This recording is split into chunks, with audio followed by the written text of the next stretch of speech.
If you're watching this video, you're probably having an AC problem and you need help to resolve that problem. Now, as the DIY HVAC guy, my ultimate goal is to help you learn about your HVAC system and help you to save a boatload of money. Now, we've come up with this very simple, easy to follow flow chart on troubleshooting your AC system. So we're gonna walk you through step by step and go through the different scenarios that you might find and help you to resolve that problem. Now, this is not just a classroom experience.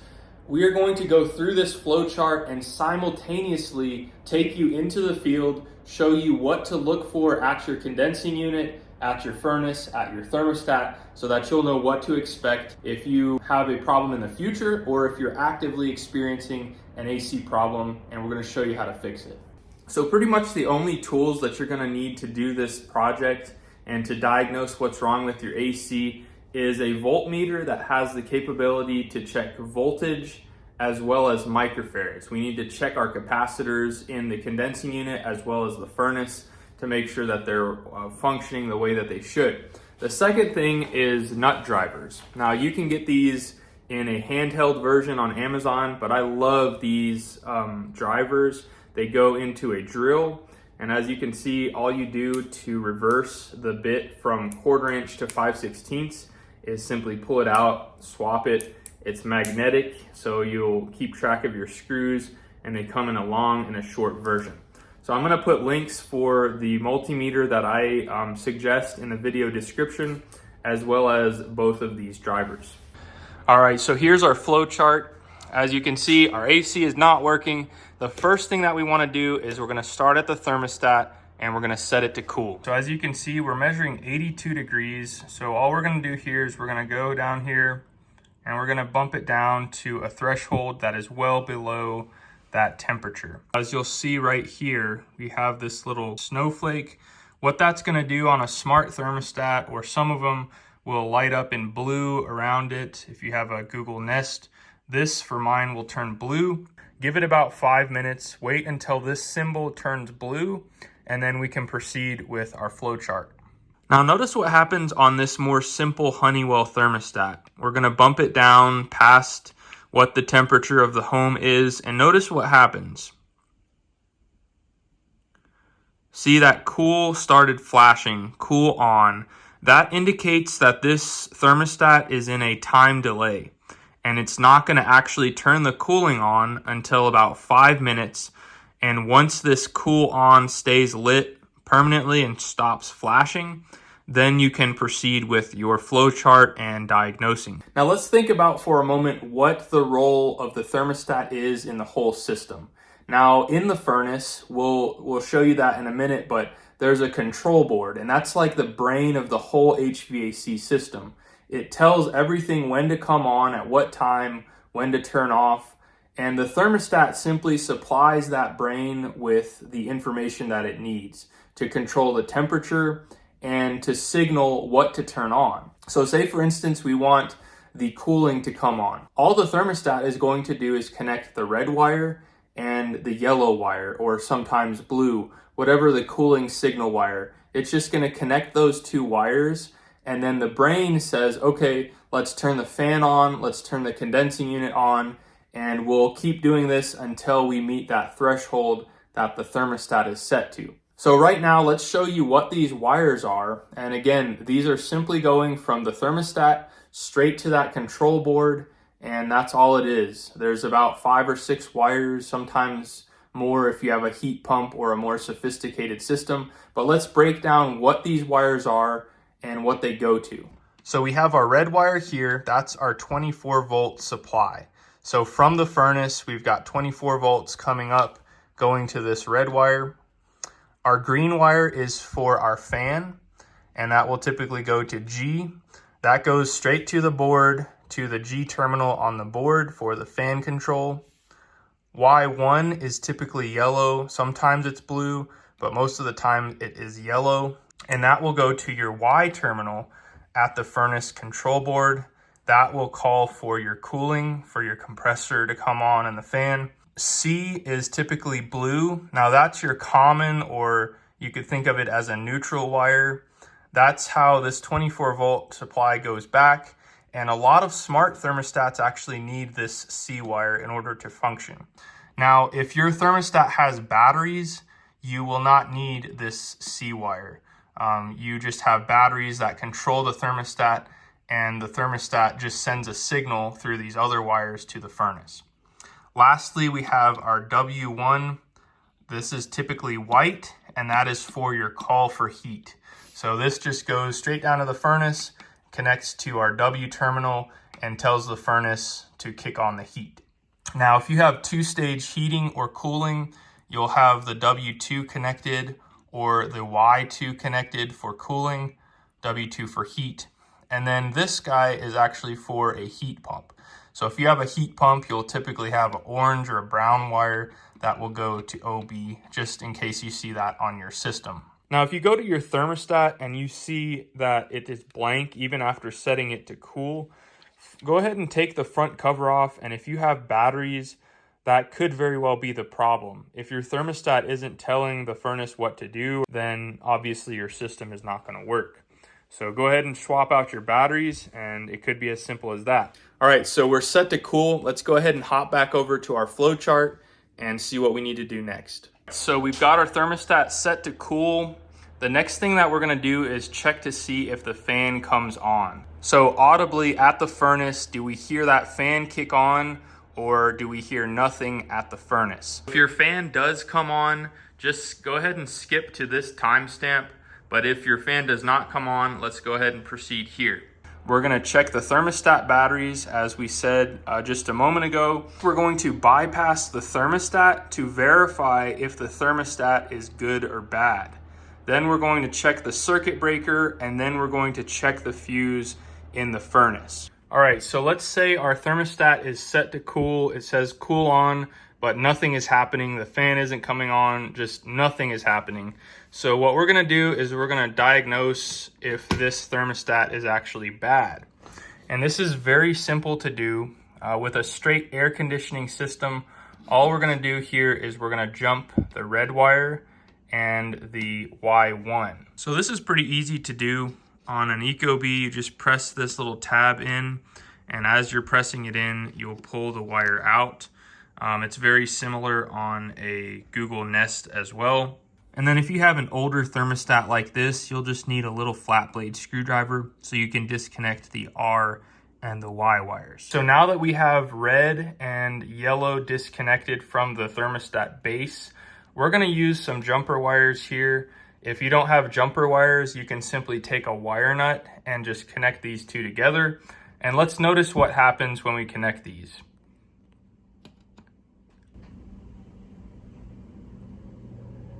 So the fan came on, and I heard the condensing unit come on outside. So if you do this test, you connect these and then the system comes on, you've essentially just verified that the thermostat is bad and that you need to get a new thermostat. So you can leave these jumpers connected temporarily to cool the space down in your home, but you definitely want to keep it monitored as the thermostat regulates the temperature. Now, temporarily, you become the thermostat, and you need to regulate that with the jumper wire. Now, something to note here is that if you have a heat pump and you have a wire going to the reversing valve here, you need to connect that wire as well in some situations, because certain manufacturers use that reversing valve. They activate it in cooling, and some activate it during heating mode. So if you connect the reversing valve wire and you feel warm air coming out of the top of the condensing unit, you know that it is working as it should and the thermostat is not telling it what to do. But if you go out there and you feel cool air coming out and the suction line is warm, you need to take the reversing valve back off and simply connect red and yellow. All right, so if you jumper out your thermostat and nothing still happens, you know that it's probably not the thermostat and the issue is elsewhere. So let's hop over to our breaker box and show you what to look for there. All right, so I purposely overloaded one of these circuits so you could see what it looks like when it trips. This is a fully off breaker. So if you turn the breaker off, that's what it will look like. But if you have a tripped breaker, it will be in the center like this. So sometimes you can't easily tell if the circuit breaker is tripped. So what you need to do, you want to push it all the way to the off position. It'll have some resistance, then all the way back on. Now, if your circuit breaker automatically pops back over or into the tripped position, you know that there's an issue. But sometimes there's power surges or different things, and you can flip this back on and that should resolve your problem.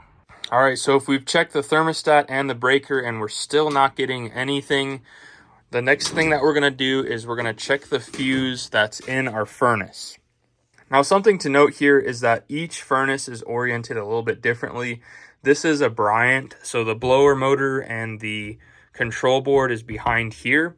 But sometimes you'll have a front cover or two covers, and one will be for the blower and one will be for the furnace side. So just keep that in mind. As we discussed before, this is the main control board that's like the brain of the whole system. Now, we notice this loom of wires with those same colors. Those are the wires that go straight up to the thermostat. And then we have a separate loom that has two wires. These wires go out to the condensing unit and they tell the condensing unit when to come on. But what we're looking for is a little fuse on the board, and that's what we're gonna be checking. Now, what you're looking for is that little zigzag in the center of the fuse. As long as you can see that whole zigzag, you're good. If your fuse is popped, there'll be a big break in that little zigzag there, and you'll have some black stuff around the fuse itself. All right, so if we've verified that our fuse is good, if your fuse is popped, go ahead and throw a new fuse in. They're typically a 3 amp fuse. And sometimes, you know, there's a power surge or something. I've seen these fuses pop for no given reason. I simply pop a new fuse in and you're good to go. Now, if you have a popped fuse and you put a new one in and it pops again, then you have a short somewhere in the system. And something that you can do to check that, I'm not going to go into a bunch of detail in this video, but you can individually disconnect these thermostat wires one at a time and see if this continues to pop. Now, something else to note is that a lot of times these shorts are somewhere outside. If this thermostat wire right here got nicked, that could cause a short and that fuse to be blowing. So what you could actually do is disconnect the condensing unit wires here, power the system back on, and see if it pops that fuse. If it doesn't pop the fuse, then you know to look at this wire loom that goes out to the condensing unit and see if it has a nick or something where the wires are touching each other and is causing a short. But if that's something out of your comfort level, you can definitely contact a pro at that point. All right, so hopefully one of these issues was the problem for you and you've come to this conclusion, you got your issue resolved. If not, your fan is still not coming on, the next thing we're gonna move on to is checking the resistance of the blower wheel. All right, so we're back here down at the furnace. There's no power because we have our switch here, but it's always a good precaution to just make sure that the main power switch is in the off position when you check this. If you don't have something like this, you'll probably have a normal light switch. Just go ahead and flip that guy to the off position. Now, what we're gonna check here is this main blower wheel. Now, it's hard to get a picture here, but it's basically encapsulated in this, this case here. So all we're gonna do here is reach up in here and give this a spin. It should spin freely like this.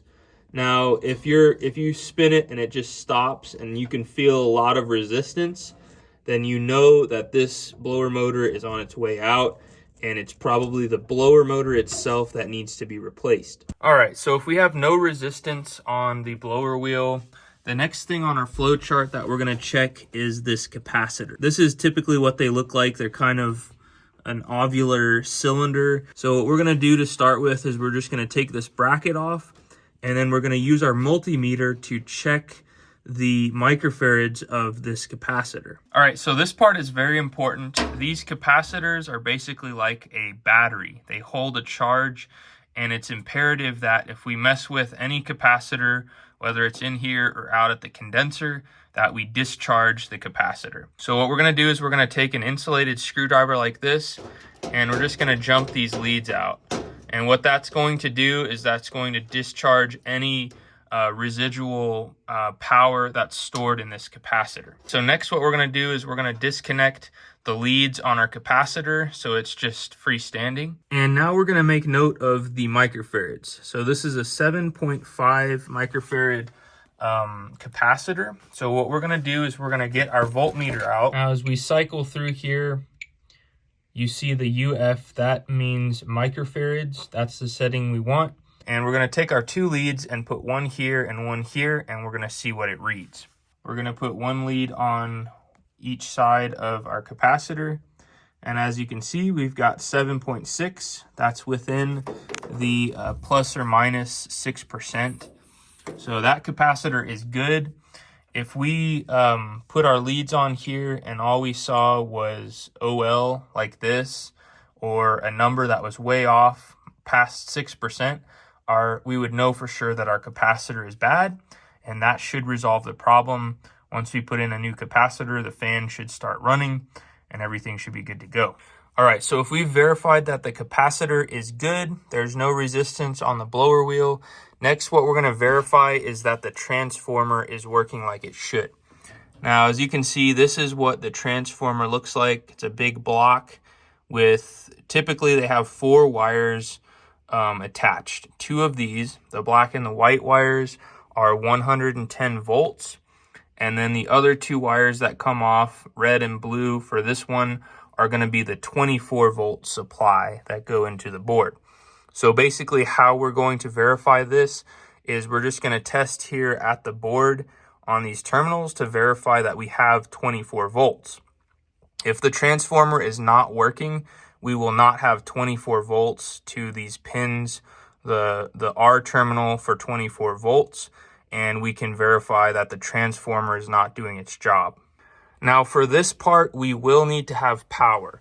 So we're going to go ahead and turn our power back on here. Be very cautious when you're working with anything that's live. The last thing you want to do is get electrocuted. So just be very cautious when you're working and diagnosing live wiring here. Here's a little trick of the trade. A lot of times tape will come undone. So I'll take a little zip screw and just fasten it here, and that'll hold the door switch. Okay, so as you can see, our little LED is on. Now our meter is set to voltage here. So what we're going to do here is we're going to take one lead and we're going to put it on R, and one lead we're going to go to common. Now you see we have 27 volts. That means that our transformer is working. Now if we had 0 volts here, probably this light would not be on or illuminated. But what we can also do is we can test for 110 volts. So these are the 2 wires that come off of the transformer, the black and the white.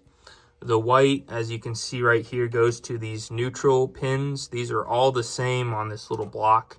It's just a block of neutrals. And then down here, here's another little trick. What you can do is, instead of taking this off all the way, just slide it back enough to where you can take your pin and place it between the board and the connector. So I'm going to place this one lead here on this black line wire and one on neutral, and we can verify that we have 110 volts. Okay, so one of them is going to go here and one will go to neutral. And as you can see, we've got 120 volts. So that's how you test the transformer.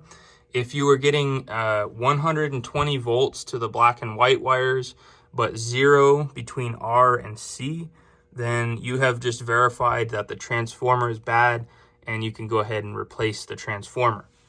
Now, if you've verified that the control board is getting power, it's getting 24 volts, and still nothing is happening, that would be a good indicator that your control board is having some sort of problem. Now, we're not going to go into diagnosing a control board on this video. A control board is not one of those things that is easy to diagnose. And so if you're not comfortable with checking electronics, reading schematics, I would probably leave this to a professional and just have them come out and diagnose the system. Now, if your fan did work, you probably skipped that part of the video, and we're at this point here. So we verified that our fan is coming on. The next thing we want to check if there's airflow at the vents. So let's go ahead and check. All right, so if we check our vents and we can feel a lot of air coming out of all of the vents, go ahead and skip to this timestamp.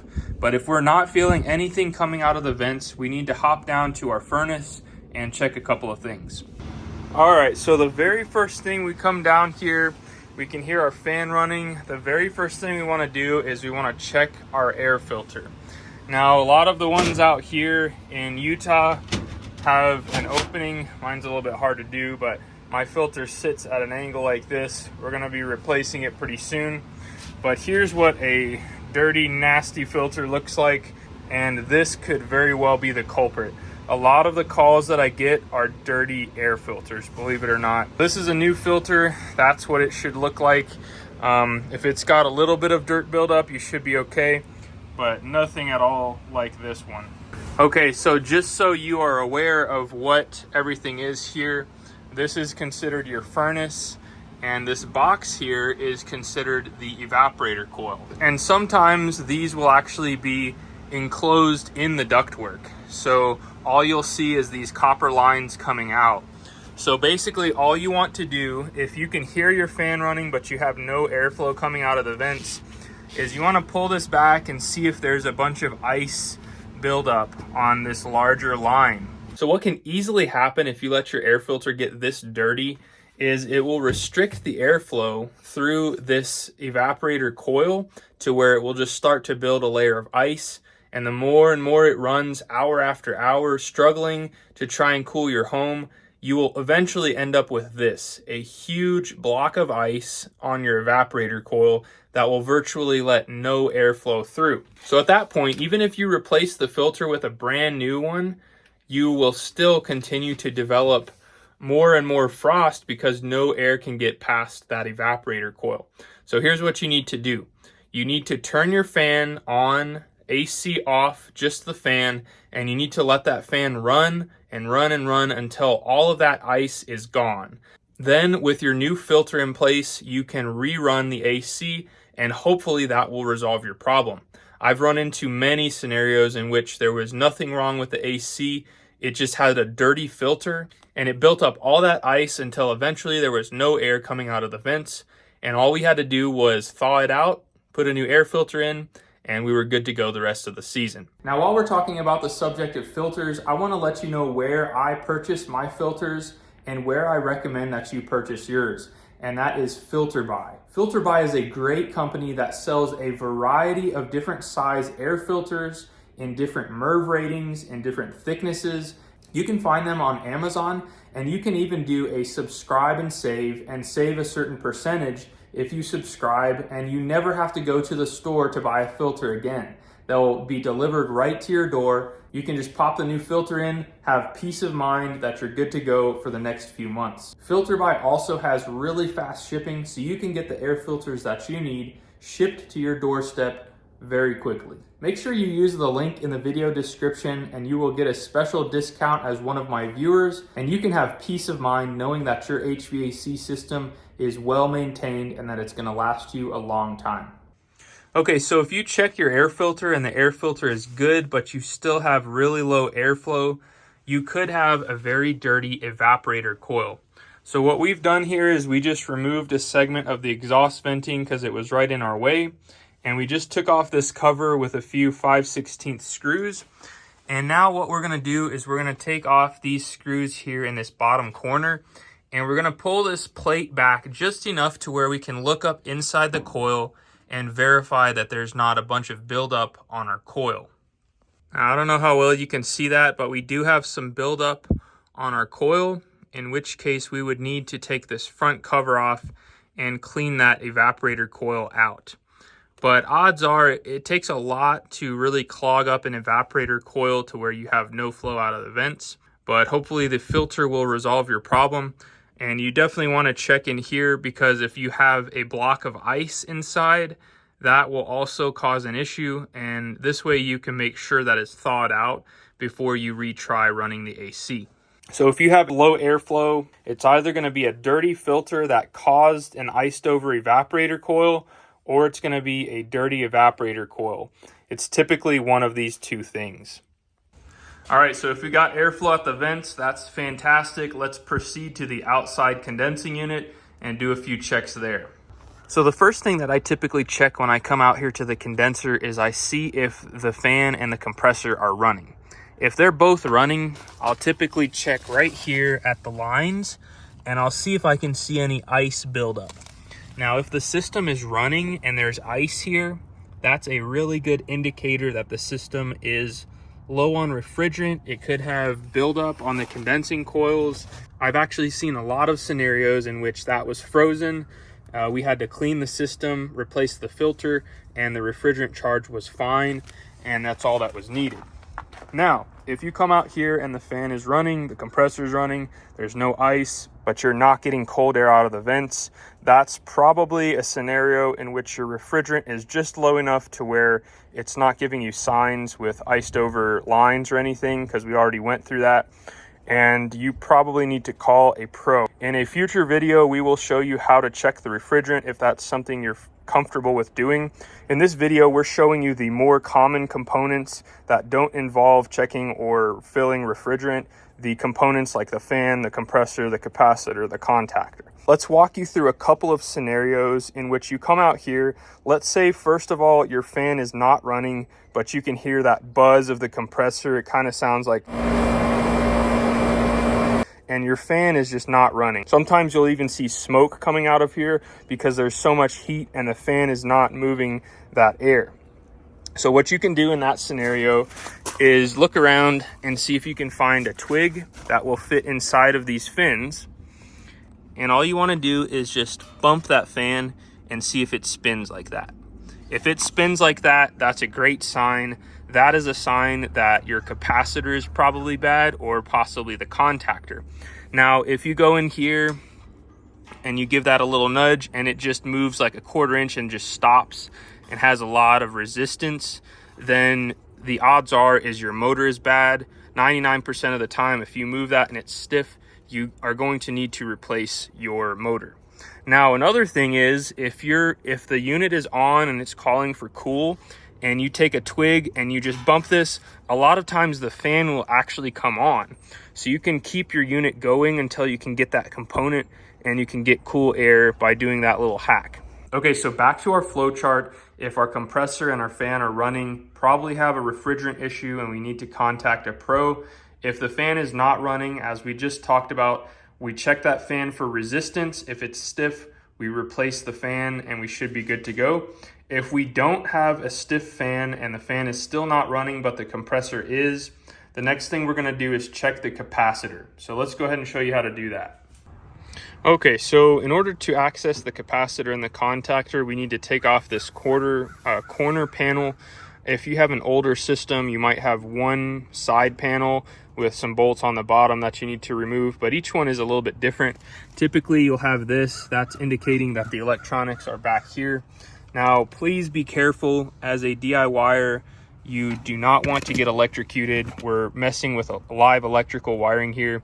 So if you don't feel comfortable doing that, just go ahead and contact a pro, have them check it out. But if you're gonna do this yourself, just make sure you're being safe. Don't ever touch anything with your bare hands. Now, this is where these nut drivers really shine. It makes taking off these very easy. Every single manufacturer is either going to have a 5/16 or a 1/4 inch bit. So very easy to use this nut driver. It's got a magnetic tip,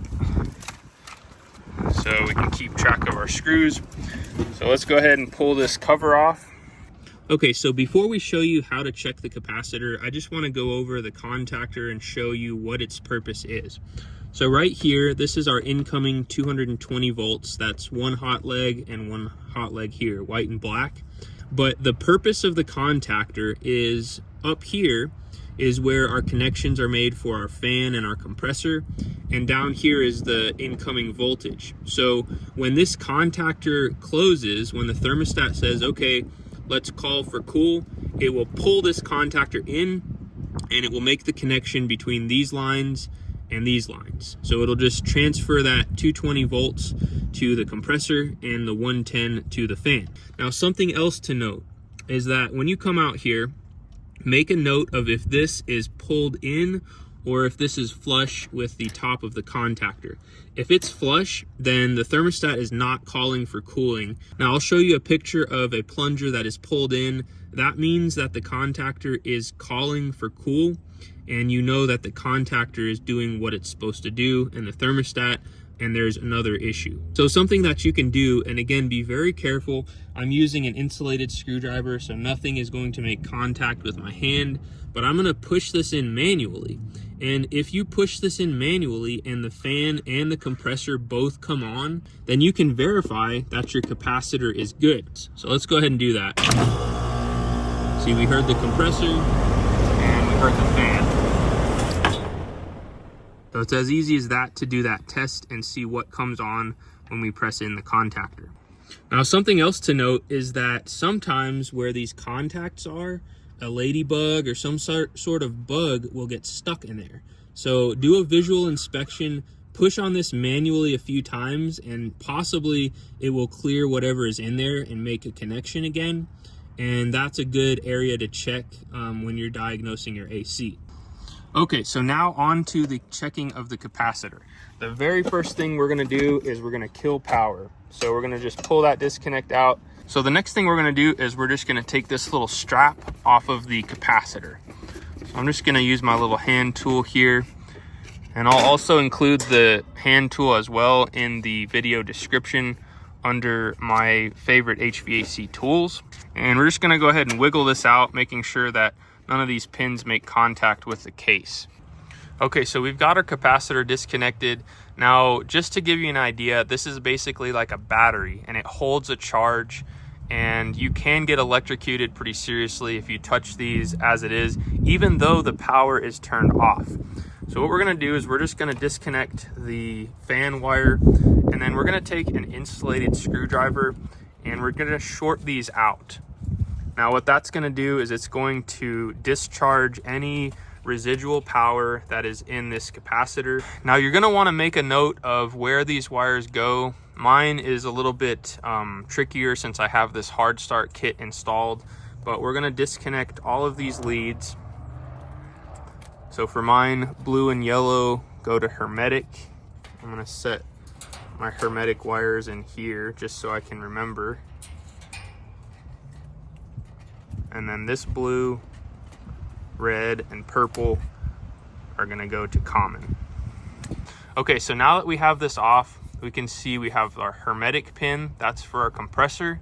We have C, that's our common pin, and we have our fan. Typically this just has one pin. So what we're gonna do now is we're gonna get our voltmeter out and we're gonna show you how to test this capacitor. Okay, so we have our voltmeter here. We just wanna make sure that we have this setting on your voltmeter so that you can test microfarads. Now, if we scroll through here, UF is actually what we're looking for. That's the unit of measurement when it comes to microfarads. Okay, so we're gonna take one pin, we're gonna put it on C. We're gonna take one, we're gonna put it on fan. As you can see, we have 4.6 microfarads.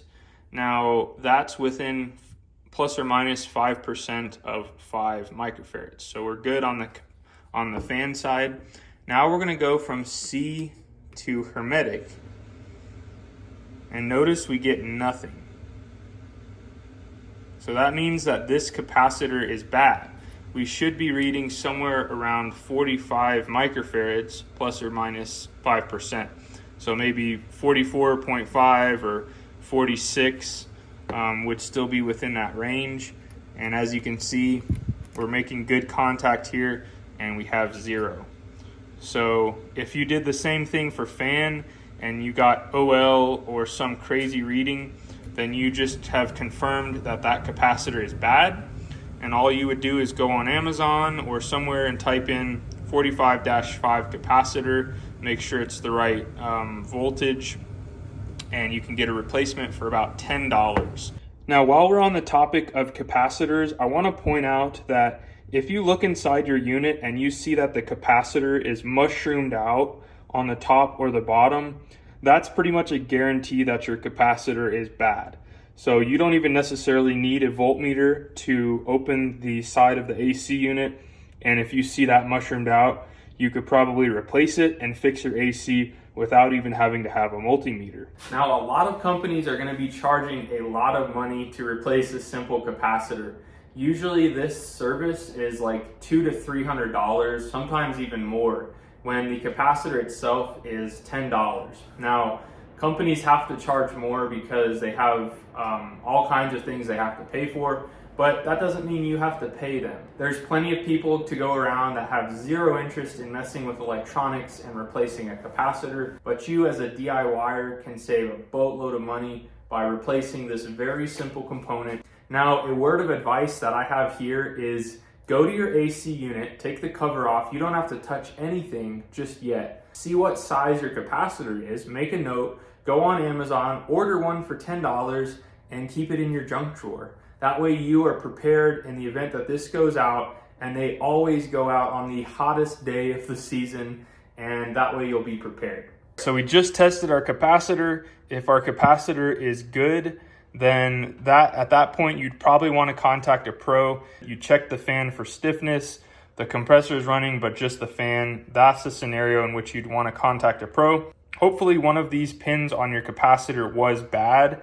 and it was not reading the values on the side plate, and you were able to replace the capacitor and get your system going.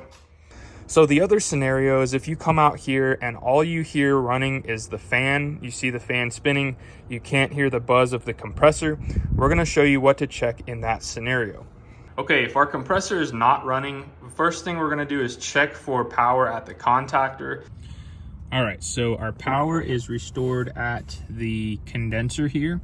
We have our capacitor hooked back up. And now, again, we're working with live wiring, so again, please be careful. We're just gonna be using our leads here. We've got our voltmeter set to AC voltage. And what we're gonna do is we're gonna just check between these two pins here and make sure that we have 240 volts. If you don't have voltage here, the next thing we're gonna do again is check the circuit breaker. Now, if we're not sure, what we can do is flip this over and then just flip it back on. And a lot of times you will have a power surge or power outage that can cause the breaker to trip even though there's not a problem. So hopefully in your scenario, flipping this back on will resolve that and you're good to go. The next thing that we're gonna check is these two pins up here. Now, as you can see, I don't have anything because right now my compressor is not calling for cooling. So if you see that your contactor is pulled in and you have 240 volts here, but you check over here and you don't have anything, then that basically just confirms that your contactor is bad and it's not allowing that power to pass through. Okay, so if we've checked and we do have 240 volts to the contactor, we're going to go back and we're going to test our capacitor. If you didn't see that part of the video, just rewind a little bit and we show the whole process of checking the capacitor. Now, if your capacitor is bad, we're just going to replace it. Hopefully that fixes your issue. If your capacitor is good, the very last thing we're gonna do is we're gonna check for a short to ground in the compressor windings. First thing that we wanna do is, again, make sure that the power is off for this test. We're going to remove all the screws on the top here, and this whole top piece we're gonna lay over so that we have access to the compressor.